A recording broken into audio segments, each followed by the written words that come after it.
안녕하십니까. 자, 2024년 인적자원관리 기출문제 한번 풀어보겠습니다. 이렇게 어려운 문제 별로 없죠. 가장 기본적인 내용들 중심으로 문제를 냅니다. 그렇기 때문에 기본적인 내용들 정리하시면 충분히 다 고득점할 수 있습니다.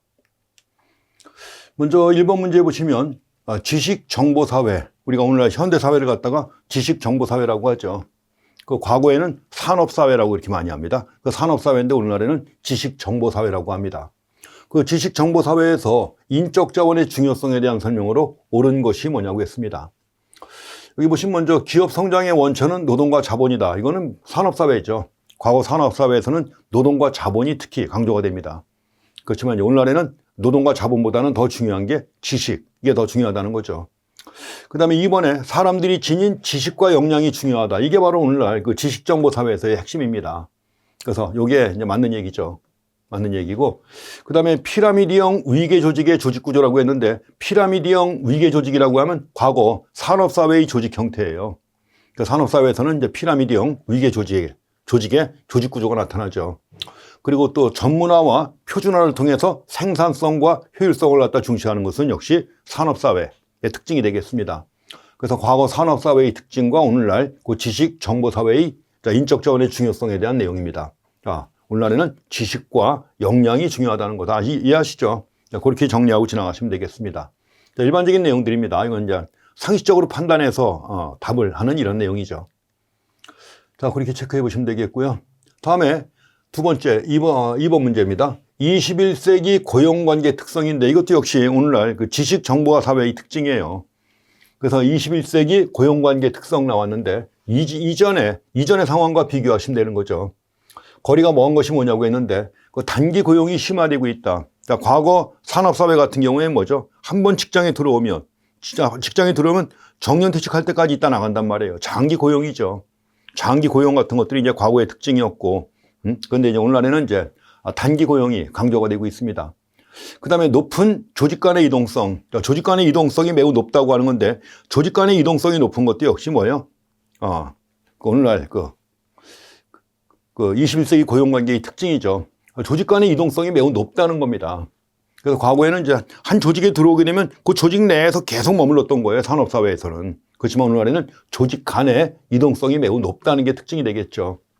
그 다음에 3번에 직급 중심의 인사체계라고 했는데, 직급 중심의 인사체계라고 하는 게 바로 뭐죠? 역시 과거 산업사회죠, 이게.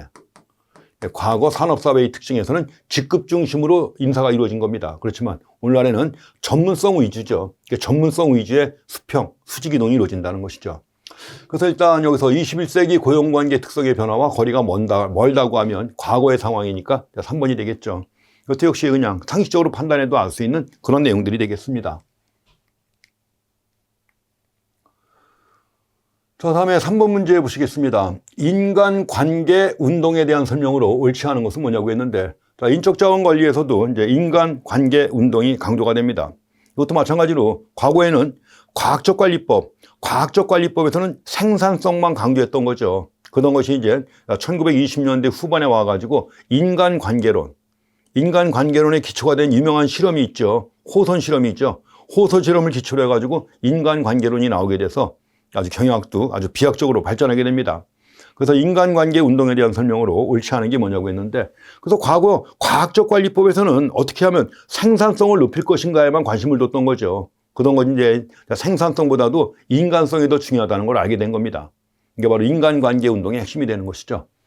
그래서 먼저 옳지 않은 것이 뭐냐고 했는데 1번 심리적, 사회적 욕구와 가치 충족. 요거는 인간관계 운동의 핵심 되는 거 맞아요. 그러니까 심리적인 측면, 이 종업원들의 심리적인 측면, 또 종업원들의 사회적인 욕구, 이런 것들을 중시하는 겁니다. 근데 생산성 제고가 아니죠. 생산성 제고가 아니라 바로 뭐예요? 인간성을 강조하는 것입니다. 생산성 제고라고 하는 것은 그 이전에 있던 과학적 관리법에서의 사고방식이에요.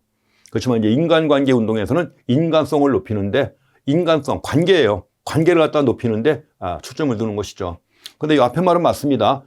심리적, 사회적 욕구와 가치 충족을 통한 인간성 제고에 초점을 둔다 하면 맞죠. 근데 생산성이라고 해서 틀린 것입니다. 1번이 틀렸습니다. 그리고 이제 생산성을 증대시키는, 생산성도 물론 증대시켜야 되는 건데 생산성을 증대시키는 작업 공정을 새롭게 설계하는 거죠. 이 설계를 위해서 바로 산업공학적인 측면도 역시 강조가 됩니다. 산업공학적 접근 방법, 또 특히 그 인간 행동을 갖다 강조하는 그 행동과학적 방법, 이런 것들이 도입된 거예요. 그래서 행동과학적 방법도 이제 그 이후에 등장한 내용이 되겠죠. 그리고 작업 집단의 중요성이 부각이 되고 동료 관계나 집단 규범, 상호작용 및 협동, 이런 것들이 중요시 됐다는 거 맞습니다. 그래서 인간관계 운동에서는 이런 것들이 중시가 된다. 그리고 직무를 좀 더 복잡하고 또 다양하고 의미 있는 것으로 재구성하는 거예요. 이런 방식으로 해가지고 직무 재설계가 전개가 된 겁니다. 그래서 우리가 뭐 직무 설계해가지고 과거엔 직무 순환, 직무 확대, 직무 충실화 이런 것들이 있었잖아요. 근데 오늘날에는 바로 동기부여적 직무 설계해가지고 직무 충실화 같은 이런 기법들이 많이 도입된 거 아니에요. 그래서 직무 재설계라고 하는 겁니다. 그 설계된 직무를 갖다가 리디자인, 새롭게 재설계하는 거죠. 역시 인간관계 운동 이후에 등장한 그런 상황입니다. 그래서 인간관계 운동과 관련된 설명으로 옳지 않은 것이 뭐냐고 했는데 과학적 관리법과 그 이후에 인간관계 운동 그 두 가지 대비하시면 되는 거예요. 자, 그렇게 해서 보시면 되는 건데, 자, 1번 앞에 말은 맞는데 뒤에 요 말이 틀렸습니다. 생산성 제고가 아닙니다. 그래서 이렇게 해서 1번이 틀린 거로 보시면 되겠고요. 다음엔 그 4번 문제도 역시 최근의 변화 물어보는 내용입니다. 자, 최근 기업과 경영 환경의 변화예요. 최근 기업과 경영 환경의 변화로 일어난 인적 자원 관리 패러다임의 변화입니다. 인적 자원 관리 패러다임의 변화에 해당하지 않는 것이 뭐냐고 했는데, 상식적인 선에서 판단하시면 되는 것이죠, 이것도. 그래서 최근 들어와서 나타난 게 이론 관리에서 다원 관리로 맞습니다. 과거엔 이론적으로, 1차원적으로 이론적으로 관리했던 건데 지금은 여러 측면에서 관리가 이루어지죠. 여러 측면에서 관리가 이루어진다, 다원 관리고.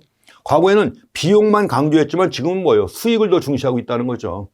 그것도 맞습니다. 연공 중심, 과거에는 연공 중심이었죠. 오래 근무하면 중요한 일하건 중요하지 않은 일하건 오래 근무하면 임금이 많았잖아요. 근데 오늘날에는 뭐예요? 능력 중심이죠. 능력 중심으로 바뀌고 있다. 그래서 이것도 이제 우리가 임금 체계에서도 과거에는 연공급 임금이었는데 지금은 뭐예요? 직무급 또는 직능급 이런 것들이 강조가 되잖아요. 직무급 임금 체계. 그래서 능력 중심으로 이제 달라지는 거죠. 선행적 관리에서 반응적 관리라고 했는데 이게 바뀌었죠. 과거에는 반응적 관리였던 거예요. 과거에는 반응적 관리였는데 오늘날에는 선행적 관리죠. 어떤 그 반응에 대한 대책이 아니라 뭐예요? 미리 바람직한 방향으로 갈 수 있도록 손을 쓰는 거죠. 선행적 관리가 오늘날 핵심이 되고 있습니다. 그래서 요 4번이 잘못된 내용이죠. 그래서 최근에 나타난 패러다임의 인적 자원 관리 패러다임의 변화 관련해 가지고 다원 관리, 수익 중심, 능력 중심, 선행적 관리. 자, 그렇게 한번 정리해 보시면 되겠습니다. 자, 다음엔 5번 문제 보시겠습니다.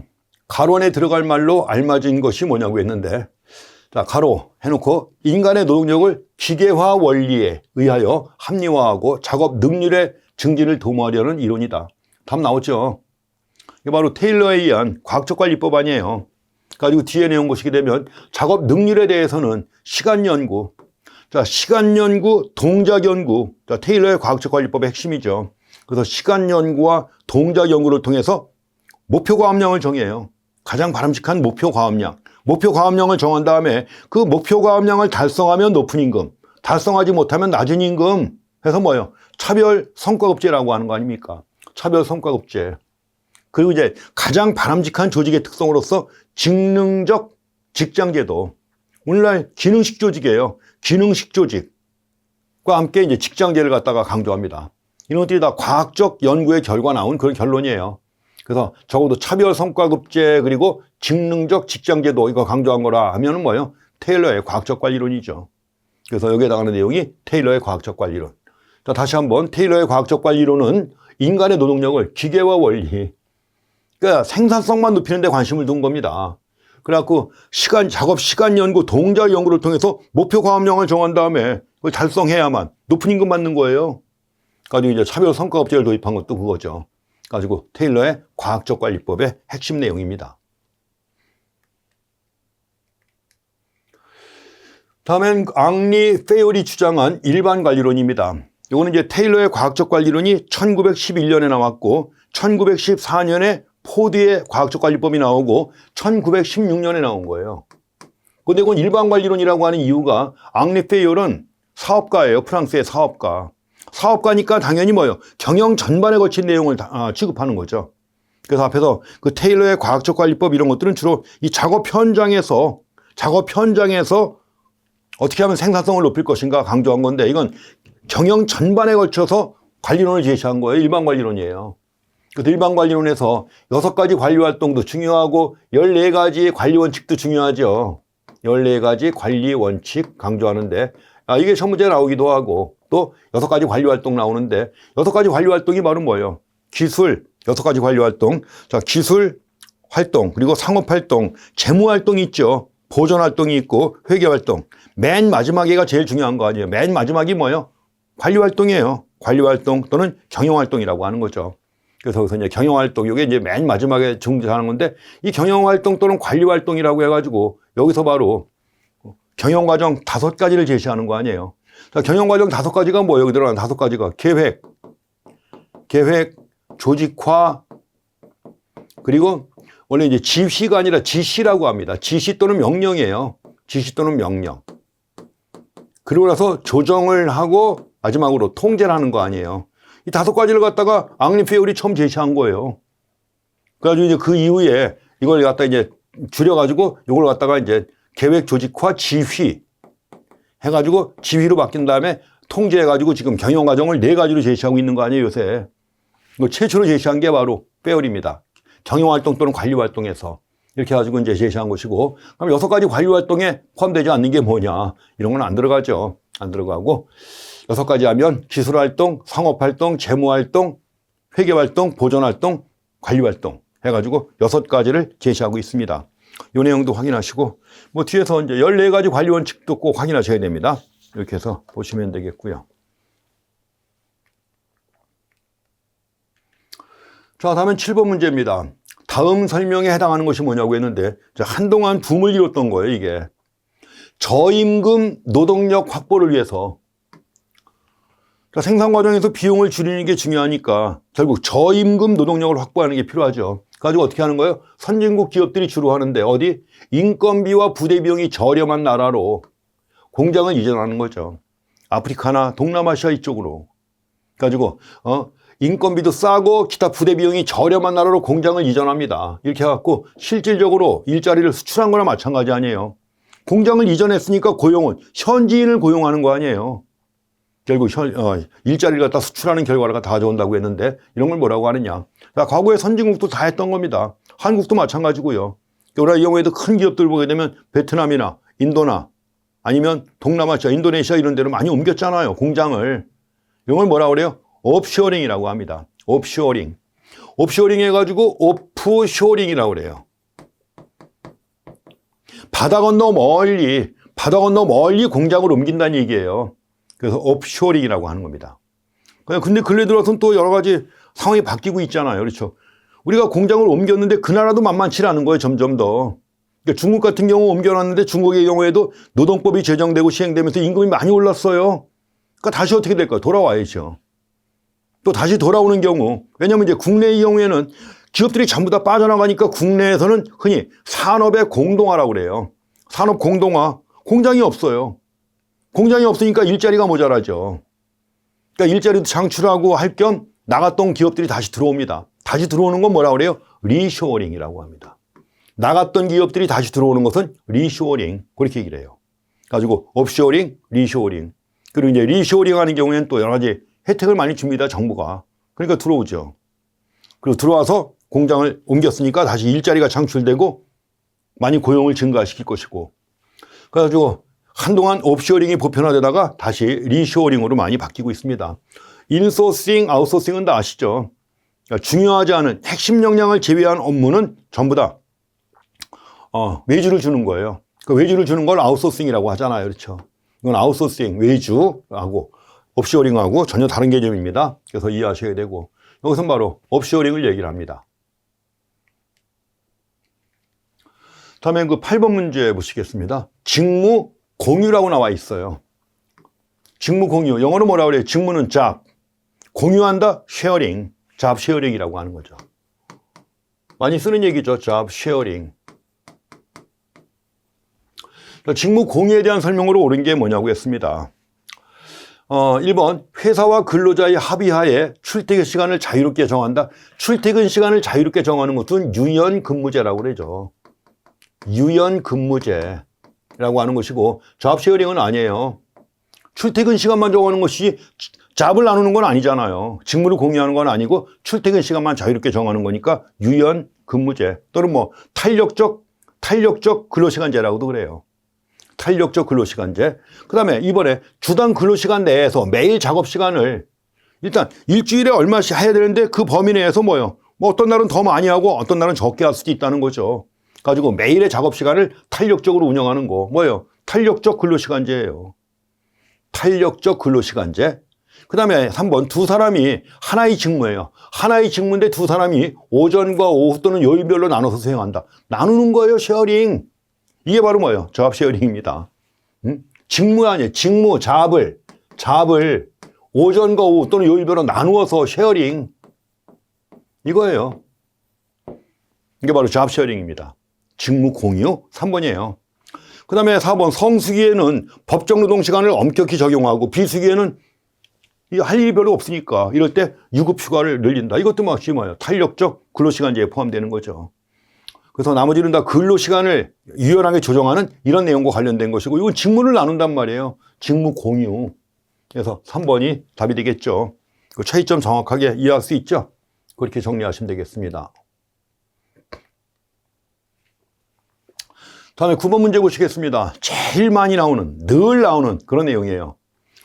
직무를 수행하는 데 필요한 기능, 능력, 자격 등 직무 수행 요건인데 인적 요건이에요.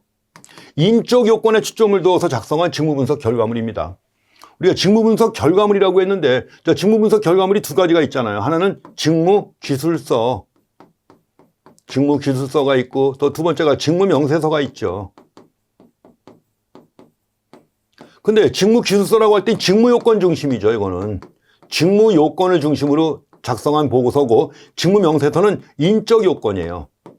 그 직무를 수행하는 사람이 갖춰야 될 요건, 그 직무를 수행하는 사람이 어느 정도의 교육 훈련이 필요하고 어떤 자격증을 보유해야 되고 이런 것들, 그 직무를 수행하는 사람이 갖춰야 될 요건이에요. 이걸 중심으로 정리한 것이 직무 명세서고, 명세서.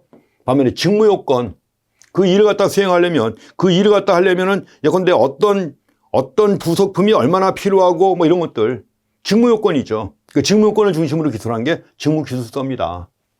근데 여기서 문제, 인적 요건에 초점을 둬서 작성한 거라고 했죠. 직무 명세서죠. 가장 많이 나오는 그런 내용입니다. 그래가지고 이제 보고서가 만들어지면 이 보고서를 가지고 또 활용해서 직무 평가도 하고, 또 직무 평가해가지고 이제 직무의 상대적 가치 구하는 거 아니에요. 직무 평가를 기초로 해가지고 직무급 임금 체계 도입도 하고.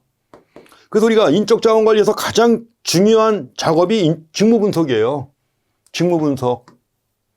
이걸 하면 이런 보고서가 나오게 되고 이 보고서가 나와야 직무 평가도 하고 나가서 직무급 임금 체계도 도입하고 여러 분야에 활용할 수 있는 거예요. 그래서 직무 분석이 그만큼 인적 자원 관리에서 아주 중요한 작업입니다. 자, 인적 요건에 초점을 뒀다. 답은 직무 명세서입니다. 다음에 10번 문제 보시면 다음 설명에 해당하는 직무 평가 방법이에요.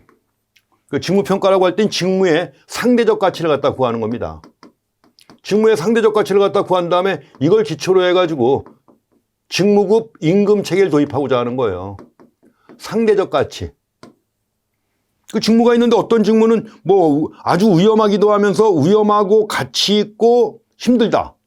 어떤 직무는 위험한 것도 없고 뭐 별로 힘도 안 들고 가치도 별로 없는 직무. 여러 가지 직무가 있잖아요. 그 직무 평가를 갖다 해가지고 직무의 상대적 가치를 파악하는 건데 여기서는 평가자가 사전에 준비된 직무 등급표가 있어요.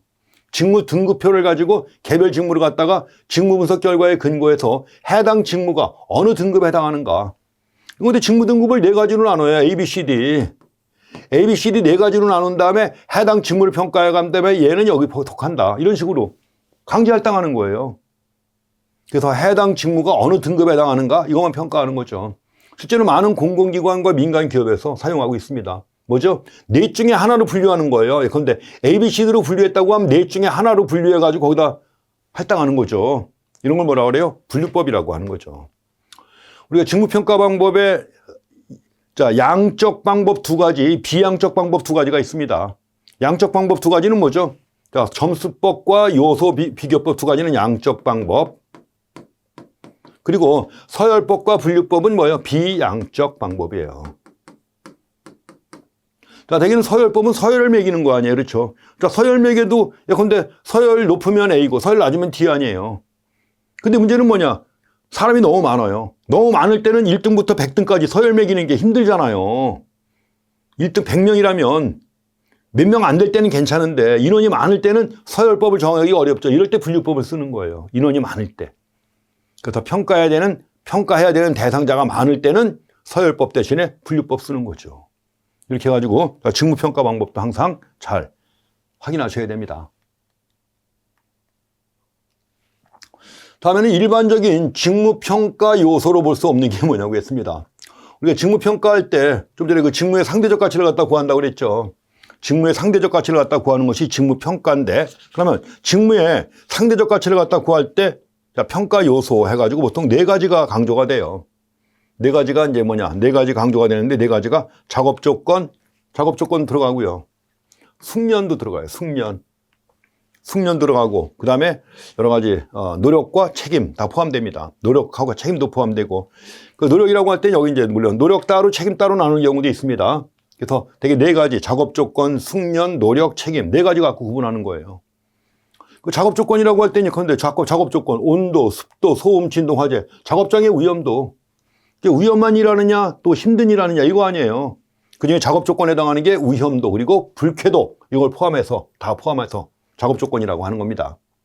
자, 상동적 태도 뭔지 아시잖아요. 인사고과상의 오류 중에 하나 아니에요. 스테레오 타이핑. 이건 인사고과상의 오류 아닙니까? 그래서 되게 근로자가 속해 있는 그룹의 특징, 이걸 중심으로 해가지고 사람을 평가하는 거예요. 전에 제가 말씀드렸죠. 근데 한국인은 근면하다. 뭐 이런 식의. 한국인 다 근면하냐? 그건 아닌데도 불구하고 한국인이면 일단 근면하다고 평가하는 거죠. 그래서 이런 게 바로 상동적 태도. 그 사람이 속해 있는 그룹이나 지역이나 이걸 기초로 해서 그 사람을 평가하는 거예요. 뭐 한국 같은 경우에는 그 사람의 출신 대학, 그 사람이 어느 지역 출신인가, 뭐 이런 것들.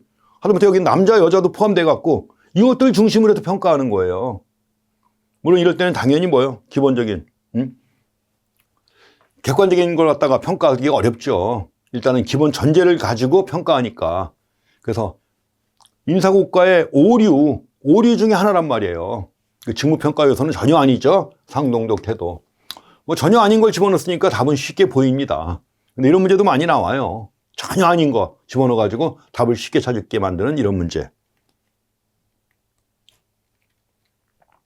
다음에 12번 문제 보시겠습니다. 다음 설명에 해당하는 인사평가 방법 나와 있는데 좀 어려운 문제입니다. 왜냐하면 어지간한 일반 경영학 교과서에 잘 안 나오는 내용이에요. 자, 인적자원관리 교과서에도 잘 안 나오는 내용인데 다음 설명에 해당하는 인사평가 방법 나와 있습니다. 개인이 적절한 시간 범위 내에 달성하기를 기대하는 성과 목표가 있는데 이걸 좀 더 구체화한 다음에 이걸 기초로 달성하기를 기대하는 성과 목표를 구체화한 다음에 이 성과 목표에 기초해 가지고 관리하는 거예요. 이런 걸 뭐라고 하느냐 하는 건데 이거는 그냥 한번 뜻만 한번 보고 지나가시기 바랍니다. 근데 앞에서 이건 비슷하게 얘기했던 거죠. 피터 드러커가 한 얘기입니다. 이게 좀 용어는 이렇게 나왔는데 근데 그리고 인사평가 방법이라고 했는데 물론 인사평가에 활용하기도 해요. 인사평가에 활용할 수 있는 걸 갖다가 이제 또 개발해 가지고 활용을 하기도 하는데 인사고과에 활용하는 거죠. 그래서 원래 적절한 시간 범위 내에 대개는 단기 범위를 단기간 정해놔요. 달성하기를 기대하는 성과 목표를 갖다 좀 구체화한 겁니다. 이에 따라 관리한다 해가지고 약간 이제 추상적으로 문제가 나왔는데 이게 바로 목표에 의한 관리라고 하는 MBO예요. 우리가 앞에서 MBO에 관한 문제 봤었죠. 목표에 의한 관리.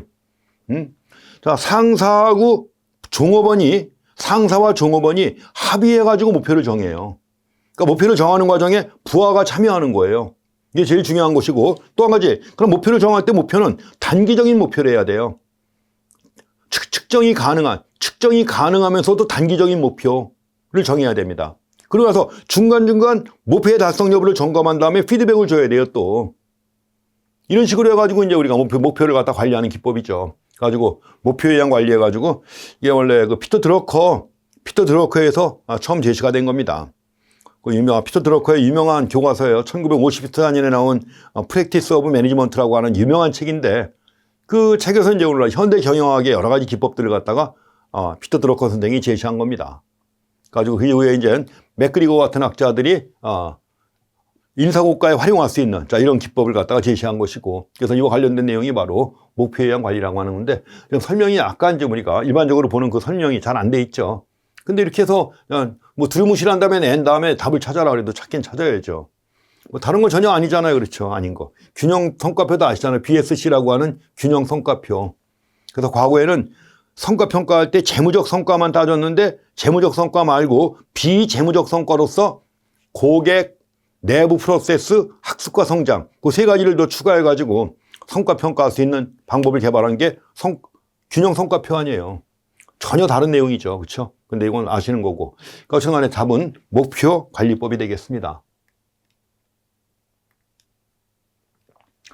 다음에 인사평가 방법 중 강제 할당법에 대한 설명으로 옳은 게 뭐냐고 했는데, 강제 할당법 상대평가하는 겁니다.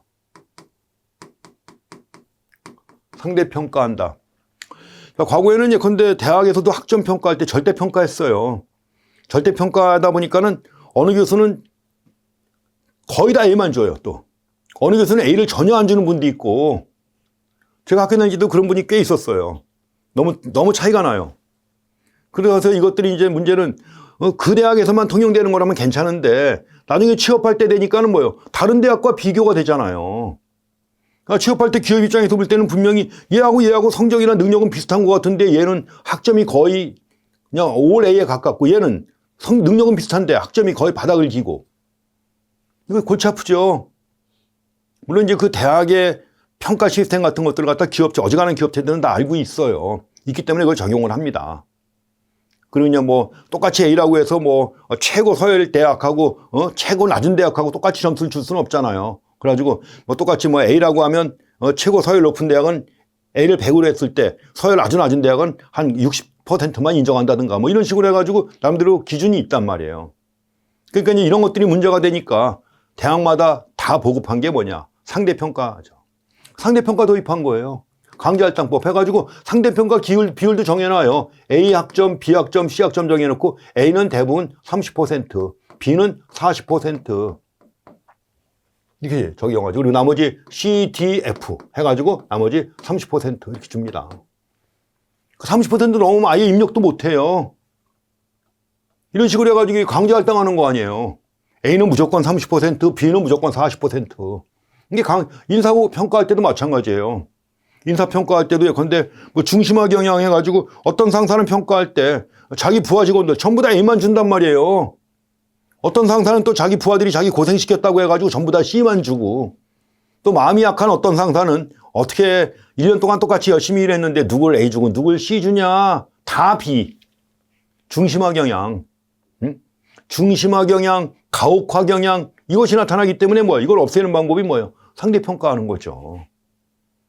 그래서 이렇게 갖고 강제 할당법과 관련해 가지고 이에 대한 설명으로 옳은 것이 뭐냐고 했습니다. 뭐 다른 것들은 볼 거 없습니다. 그냥 상대평가하는 거니까 비율 정해놓은 거예요. 4번이죠. 피평가자를 미리 정해진 비율에 따라 분류하는 거예요. 그러니까 앞에서 봤던 직무평가 방법 중에 분류법과 유사한 거죠. 직무평가 방법 중에서 앞에서 봤던 분류법과 유사한 거죠. A, B, C, D 네 가지로 구분한 다음에 네 중에 하나로 분류하는 거 아니에요. 분류하는 방법이다. 예를 들어 전체를 갖다가 20, 70, 10%의 비율로 분류한 다음에 상위 20%에 대해서만 높은 보상을 제공한다. 뭐 이런 식으로 해가지고 이게 바로 강제 할당법에 대한 내용이죠. 4번입니다. 다른 거는 안 보셔도 돼요. 이제 4번 강제 할당법이 이것이다 하는 것만 확인하시면 됩니다. 자, 다음에 14번 문제 보시면 인사고과에서 나타날 수 있는 오류가 있습니다. fallacy. 인사고과에서 나타날 수 있는 오류. 이미 앞에서 봤었죠, 우리가. 헤일로 효과, 후광 효과, 영어로 헤일로 효과라고 합니다. 헤일로 효과라고 하고 또 다른 말로 현혹 효과라고도 번역하죠. 현혹 효과라고 번역하는 게 있고, 상동적 태도, 스테레오타이핑, 대비 오류가 있죠. 다 인사효과상의 오류예요. 인사효과상의 오류와 관련이 없는 것은 뭐죠? 알파 위험. 알파 위험은 뭐예요? 제1종 오류. 우리가 통계 분석에서 나오는 겁니다. 그러니까 통계 분석을 할 때 나오는 제1종 오류의 확률이죠. 1종 오류의 확률 해가지고, 근데 모집단이, 자, 이 뭐예요?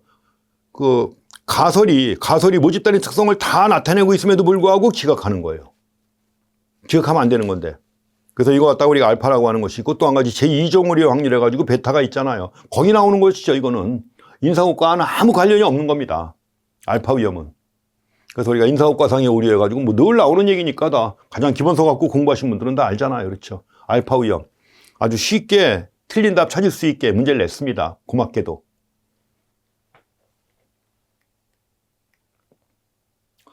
다음에 15번 문제, 이거 약간 좀 복잡한 문제고 잘 안 나오는 내용인데 그래도 잠깐 보시는 건데, 인적 자원 수요 예측 방법입니다.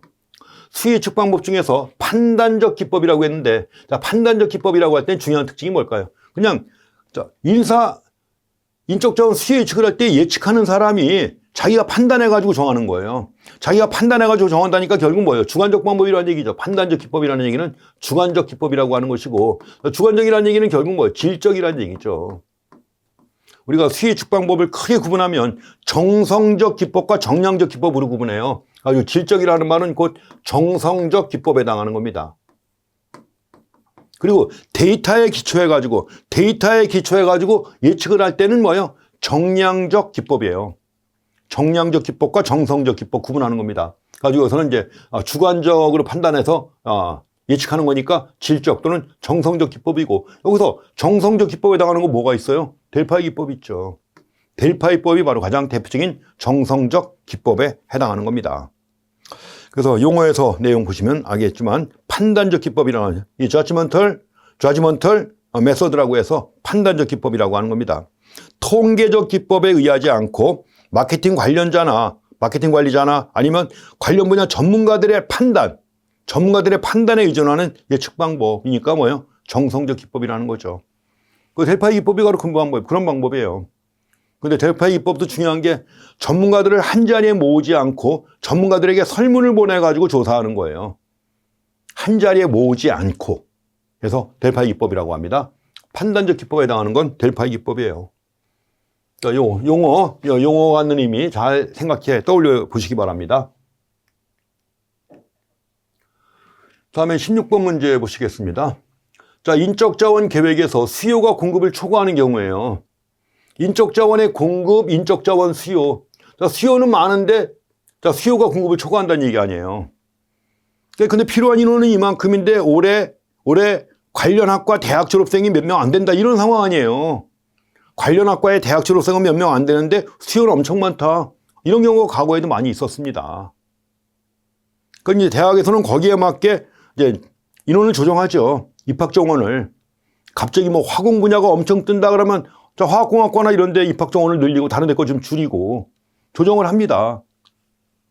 그래서 이렇게 해갖고 이제 수요가 공급을 초과하는 경우에 활용할 수 있는 대안과 거리가 먼 것이 뭐냐고 했습니다.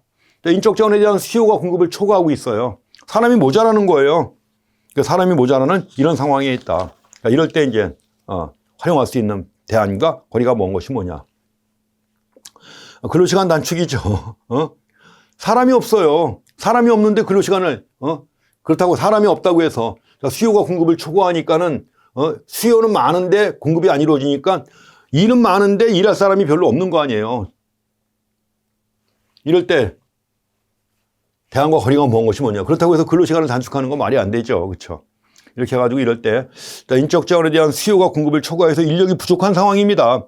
인력이 부족한 상황이라면 당연히 기존 인력을 가지고 근로시간을 늘려야 될 거 아니에요. 근로시간을 연장해야 되는 거죠.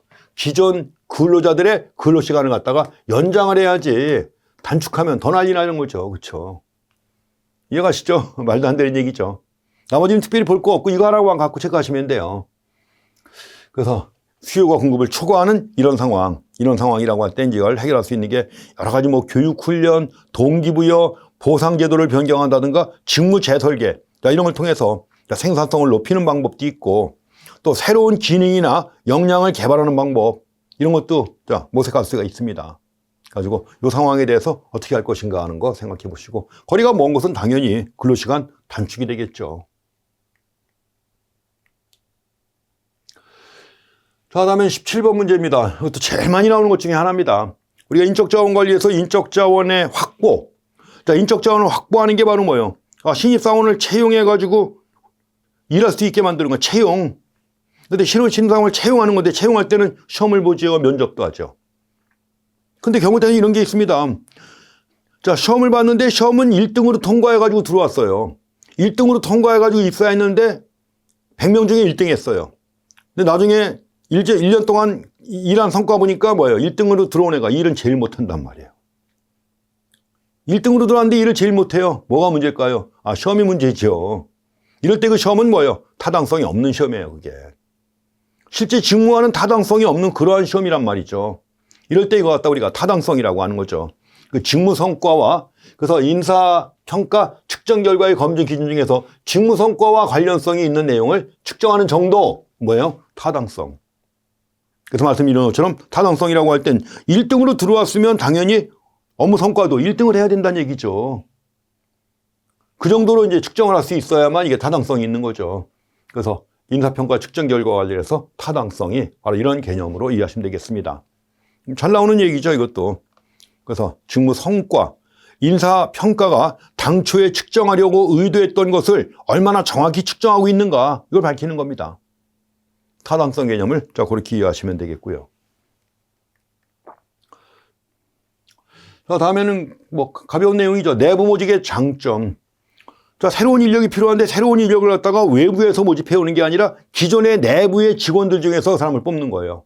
그런데 그 새로운 부서를 만들었어요. 새로운 부서를 만들 때 그 부서에 배치할 사람들을 갖다가 기존 구성원들 중에서 지원자 뽑아가지고 배치하는 겁니다. 내부 모집이라고 하는 거죠. 그 내부 모집의 장점에 해당하는 것이 뭐냐고 했는데, 내부 모집의 장점에 해당하는 거 나와 있습니다. 장점은 제일 중요한 게 뭘까요? 동기부여 효과가 있죠. 되게 다른 부서에서 뽑아가지고 만약에 이제 새로운 부서에 배치한다 이럴 때는 뭐예요? 되게 직급이 올라가거나 이런 경우가 대부분이에요. 또 능력을 인정받은 거 아니에요. 그 많은 인원 중에서 뽑혀서 이 부서에 왔으니까 능력을 인정받은 거 아니에요.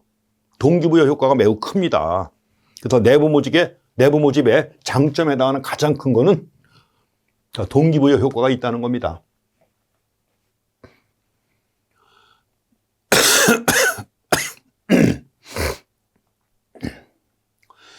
동질성 확대라고 되어 있는데, 동질성 확대라고 하는 거 당연히 기존에 회사 내에 다른 부서에 있던 사람을 갖다가 이제 새로운 부서로 옮겨온 거 아니에요.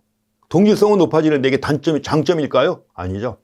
동질성이 확대가 되는 건 단점일 수가 있어요, 이게. 단점일 수가 있다는 거죠. 그래서 아니고, 정답은 이제 동기부여 효과가 있다는 거, 이거 하나 확인하시면 되겠습니다.